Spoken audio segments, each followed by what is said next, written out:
11.1 Outcomes and Events.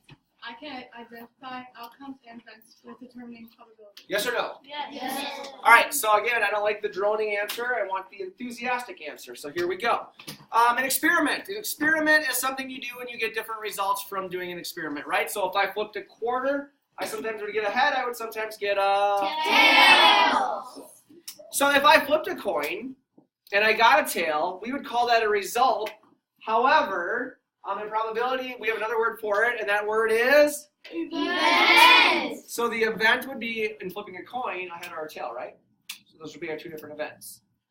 What are all of the possible events? So if I flip a coin, I could get a head or a tail. All of the possible events would be a? Outcome. And then if I'm looking for something specific, like in rolling a number die, if I'm looking to roll a 1, what is that called? That's what we're looking to see that happen. What we're looking to see, what we're looking to have happen.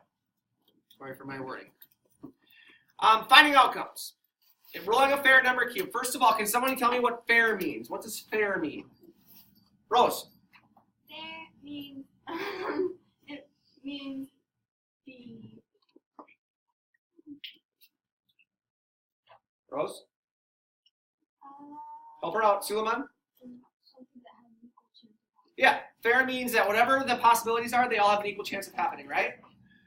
So if I roll a fair number cube, what are all of my possible outcomes? 1, 2, 3, 4, 5, 6. If I flipped a coin, my possible outcomes are? Heads and I tails. already said that one.